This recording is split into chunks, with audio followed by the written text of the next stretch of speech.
तृणमूल कांग्रेस के सांसद की इंस्टाग्राम पे फोटो ये स्पष्ट करती है कि बंगाल में मुर्शिदाबाद, नदिया और तमाम एरियाज के अंदर हिंदुओं के खिलाफ टारगेटेड वायलेंस ममता बनर्जी द्वारा करवाया जा रहा है। वक्त बिल आने के बाद किसी भी राज्य के अंदर कोई भी हिंसा देखने को नहीं मिली, ना ही कोई इलाके के अंदर देखने को मिली। सिर्फ एक ही राज्य के अंदर हिंसा देखने को मिली, वो है पश्चिम बंगाल, और एक ही जिले के अंदर देखने को मिली, वो है मुजफ्फराबाद। आखिर वहां के लोगों को क्या नहीं पता कि वक्त बिल का इतना ज्यादा विरोध कर रहे हैं। वहां पर इतना ज्यादा प्रदर्शन हो रहा है कि वहां पर हिंदू लोग अपना घर छोड़कर, वहां पर परिवार वाले उनका घर व दुकानें छोड़कर वे कहीं और की जगह पलायन कर चुके हैं। मुजफ्फराबाद में इतना ज्यादा प्रदर्शन हो रहा है कि वहां के पिता और पुत्र के साथ साथ 3 लोगों की जान चली गई है और 140 लोग घायल है। मुजफ्फराबाद के अंदर एक व्यक्ति का यह बयान देखने को हमें सामने आया है, हम लोग अपने घर की छत के ऊपर चढ़ गए और वहां पर छिप गए थे, हमें कुछ भी नहीं पता, हम कुछ भी नहीं देख पाए थे। पश्चिम बंगाल के अंदर मुजफ्फराबाद में वो भड़की हुई हिंसा ऐसे ऐसे जख्म दे रही है जिनको हम ताउम्र कभी भी भरा नहीं जा सकता। हिंसा के दौरान खौफ के अंदर सोए हुए लोग वो लोगों को बचाने के लिए आगे भी नहीं आ सकते हैं। बस वे अपनों की मौत का मंजर अपनी आंखों के सामने बस ऐसे ही देख रहे हैं। क्या पश्चिम बंगाल के अंदर इतनी ज्यादा सरकार गिर चुकी है?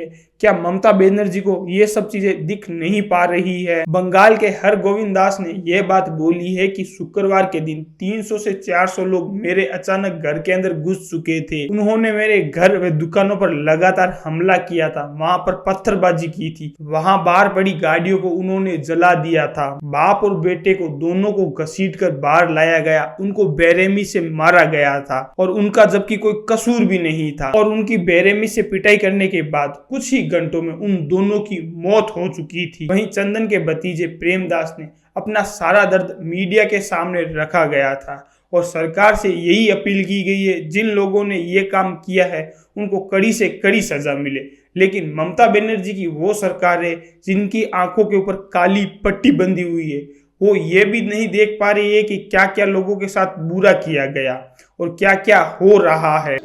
और जो तोड़फोड़ होता 4 घंटे से पहले पुलिस का कोई नाम निशान नहीं, पुलिस स्टेशन यहाँ से 1 कदम भी दूरी नहीं है। परंतु उस राज्य की सरकार, ममता बनर्जी की सरकार की निंदा हम नहीं बल्कि पूरे राज्य की सीएम, पूरे देश के सीएम जितने लोगों ने, उन सब लोगों ने निंदा की है, क्योंकि ऐसा कोई नहीं करने वाला जब उनके राज्य के अंदर ऐसी ऐसी बड़ी बड़ी घटना होती है। और इसके अलावा 25 दुकानों और बहुत सारे घरों को आग के हवाले करने के साथ साथ ट्रेन, बस व यातायात के मार्ग को भी अवरुद्ध कर दिया गया था और उपद्रवकारियों ने पथराव भी किए थे और उस इलाके के और उस स्टेशन पर पथराव किए गए थे जो कि नेशनल हाईवे होते हैं और नेशनल रेलवे स्टेशन पर।